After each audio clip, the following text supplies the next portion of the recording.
உண்டாகட்டும் என்று பிரார்த்தித்தவனாக என்னுடைய இந்த காணொலியை நான் ஆரம்பிக்கின்றேன். அதாவது எங்களுக்கு தெரியும், எங்களுடைய நாட்டில் 2019ஆம் ஆண்டு ஈஸ்டர் தாக்குதல் நடைபெற்றது. எதிர்த்த ஞாயிறு தின தாக்குதல் நடைபெற்றது. அந்த தாக்குதலை செய்தவர்கள் ஒரு சில பேர் சாங்கி முஸ்லீம்கள். அதற்கு பின்னால் முஸ்லீம்களுக்கு எவ்வளவு அநியாயங்கள் நடைபெற்றது என்பதை முழு உலகமும் அறியும். ஒரு வீட்டில் ஒரு கத்தி வைத்திருக்க முடியாது, ஒரு வீட்டில் ஏதோ ஒரு ஆயுதம் வைத்திருக்க முடியாது, ஒரு வீட்டில் ஒரு ஜுப்பா வைத்திருக்க முடியாது, ஒரு வீட்டில் ஒரு ஏதோ ஒரு அரபு கிதாப் வைத்திருக்க முடியாது, ஒரு குர்ஆன் வைத்திருக்க முடியாது. குர்ஆன் வைத்திருந்ததன் காரணமாக, கிதாபுகள் வைத்திருந்ததன் காரணமாக, அதாவது ஜுப்பாக்களை வைத்திருந்ததன் காரணமாக, அதே போல ஒரு கத்தி வைத்திருந்ததன் காரணமாக பல முஸ்லீம்கள் சிறைவாசம் பல வருடங்கள் அனுபவித்தார்கள். சிறைவாசம் இன்னும் அனுபவித்து கொண்டிருக்கின்றார்கள். காரணம் ஒன்றுமில்லை. ஒரு கத்தியை வைத்திருந்தார், ஒரு அரபு கித்தாபை வைத்திருந்தார், அல்லது சில அரபு கித்தாபுகளை வைத்திருந்தார்கள் என்பதற்காக வேண்டி இன்றும் சிறைவாசம் அனுபவித்து கொண்டிருக்கின்றார்கள். அந்த அடிப்படையில் தான் மசாஹிமா என்று சொன்னால் அந்த பெயர் எல்லோருக்கும் தெரியும். இலங்கையில் பேசப்பட்ட ஒரு பெண்மணிதான் சகோதரி மசாஹிமா. அன்றைய இலங்கையின் ஜனாதிபதி கோட்டாபய ராஜபக்ச அவர்களுடைய ஆட்சி காலம் அது. ஈஸ்டர் தாக்குதலுக்கு பின்னால் அதிகமான இன்னசென்ட் முஸ்லிம்ஸ் சிறைவாசம் பூண்ட காலம் அது. யாரும் அந்த காலத்தை மறக்க மாட்டார்கள். எந்த முஸ்லிம்களாலும் அந்த கோட்டாபய ராஜபக்ச அவர்களுடைய அரசியல் காலத்தை எந்த முஸ்லீமாலும் மறக்க முடியாது. ஒரு கத்தி, ஒரு வாள் வைத்திருந்ததற்காக சட்டம் முஸ்லீம்கள் மீது சீறி பாய்ந்த காலம் அது. அந்த அடிப்படையில் மஹியங்கன ஹசலகவை சேர்ந்த மசாஹிமா, சகோதரி மசாஹிமாவின் கைதும் சிறைவாசமும் ஒரு அநியாயமாகும். அவர் செய்த குற்றம் என்ன? அவர் செய்த செயல் என்ன? அது ஒரு மனித உரிமை மீறலாகும். இந்த கைதுக்கு எதிராக வழக்கு தாக்கல் சம்பந்தப்பட்ட நபரினால் மனித உரிமை மீறல் வழக்கு தொடரப்பட்டது. அவர் செய்த குற்றம் என்னவென்றால், அவர் ஒரு ஆடை கப்தான் அணிந்திருந்தார்.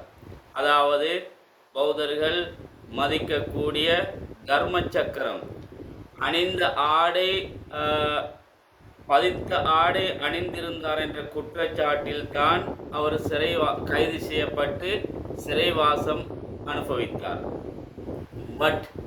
ஆனால் இது தர்ம சக்கரம் அல்ல, இது கப்பலின் சுக்கான் கொண்ட ஒரு புகைப்படம் என்பதை உலகம், எங்களுடைய நாடு நிரூபித்தது. தொடர்ந்து அந்த வழக்கு நடைபெற்று வந்த வழக்கு அதாவது இந்த மாதம் 7ஆம் மாதம் 30ஆம் தேதி விசாரிக்கப்பட்டது.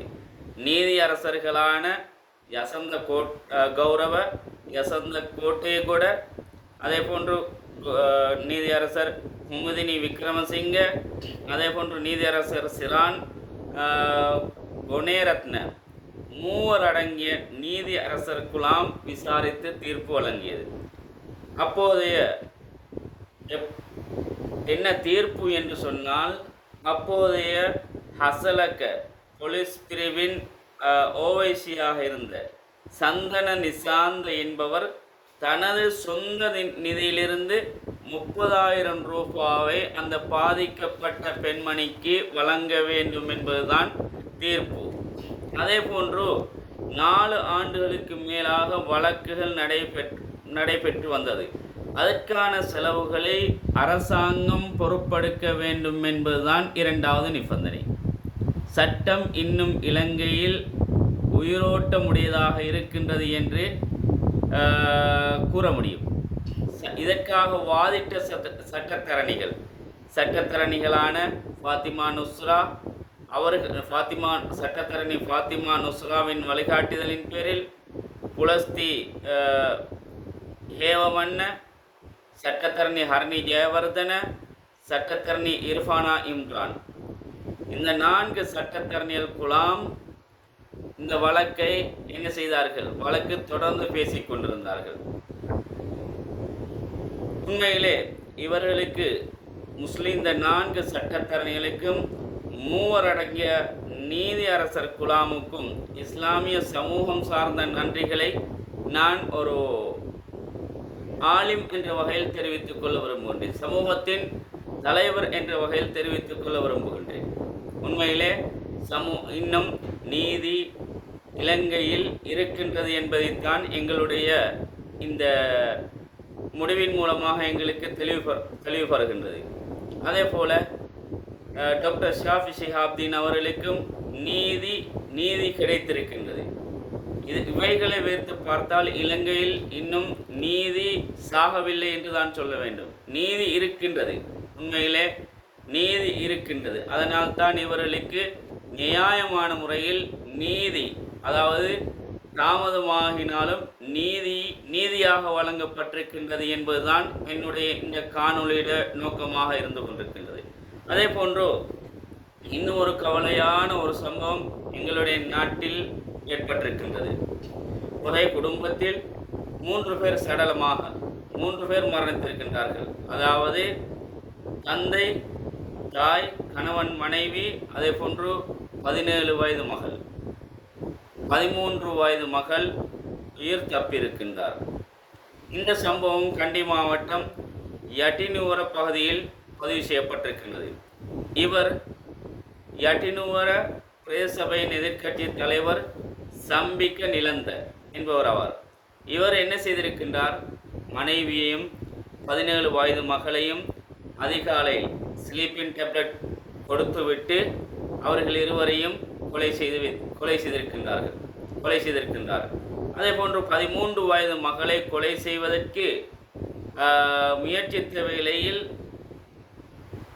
அது ஒரு முறியடிக்கப்பட்டிருக்கின்றது. அந்த முயற்சி முறியடிக்கப்பட்டிருக்கின்றது.